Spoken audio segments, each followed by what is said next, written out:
Bakar, président de l'ONG Agis, Association Graines d'Ivoire et Santé. Nous existons depuis 2012 et nous sommes spécialisés dans les maladies respiratoires enfants. Et au-delà de ça, nous avons été en première ligne pendant la riposte contre la Covid-19 en 2020. Et donc depuis 2020, nous nous attelons à garder un petit peu le cap de la sensibilisation, de la lutte contre les maladies respiratoires classiques, on va dire, et la lutte contre les maladies respiratoires à Covid-19. Suite à ce projet de riposte, ça a été pour nous la fenêtre de tir pour pouvoir mettre en avant ce projet d'oxygène pour tous qui nous tenait à cœur depuis des années. Et donc, grâce à nos bailleurs, notamment à la Fondation Prudence, nous avons pu mettre en avant ce projet sur une vingtaine de centres à l'intérieur du pays. Ce projet consiste à l'oxygène pour tous, permettre en fait l'accès à l'oxygène dans les centres de santé les plus reculés, notamment 5 districts, San Pedro, Yamoussoukro, Bouaké, Abidjan et Grand Laou.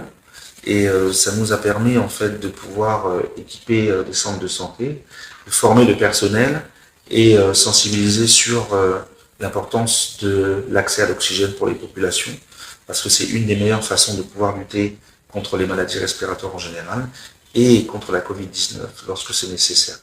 L'oxygène est un médicament, l'oxygène est essentiel et vital, la raison pour laquelle la formation pour les structures hospitalières et le personnel de santé est important et primordial pour justement que l'utilisation de l'oxygène soit la plus efficace possible. Depuis le début d'année 2022, la Fondation Prudence nous a accompagnés sur ces projets-là et le projet se déploie tout doucement et nous permet de nous rendre compte en fait, des besoins sur le terrain, à la fois au niveau des populations, mais aussi au niveau des structures qui vraiment accueillent le projet à bras ouverts. Et l'appel que moi je pourrais faire par rapport aux autorités, c'est que nous avons besoin d'être accompagnés.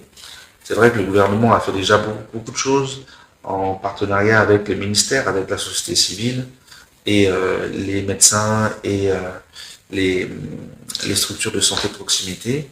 Mais nous, en tant qu'ONG, nous avons besoin d'être accompagnés, nous avons besoin de pouvoir déployer notre expertise sur les maladies respiratoires, et pour ça, on a besoin de fonds. Donc, je lance un appel, justement, à tous les bailleurs et tous les mécènes de ne pas hésiter à aider les ONG qui sont sur le terrain, parce que notre ADN, c'est bien les maladies respiratoires, mais notre carburant, c'est bien aussi les moyens financiers. Donc, je tenais aussi à remercier Prudential BeLife, la Fondation Prudence, bien sûr, tous les bénévoles de l'ONG Agis, les médecins, les pédiatres, les infirmiers, les sages-femmes, les kinésithérapeutes, les aides-soignants qui, sans relâche, donnent de leur temps et de leur énergie pour pouvoir venir au plus proche des populations et d'aider les familles les plus démunies en Côte d'Ivoire. Vraiment, je les remercie beaucoup pour ça. Ouais,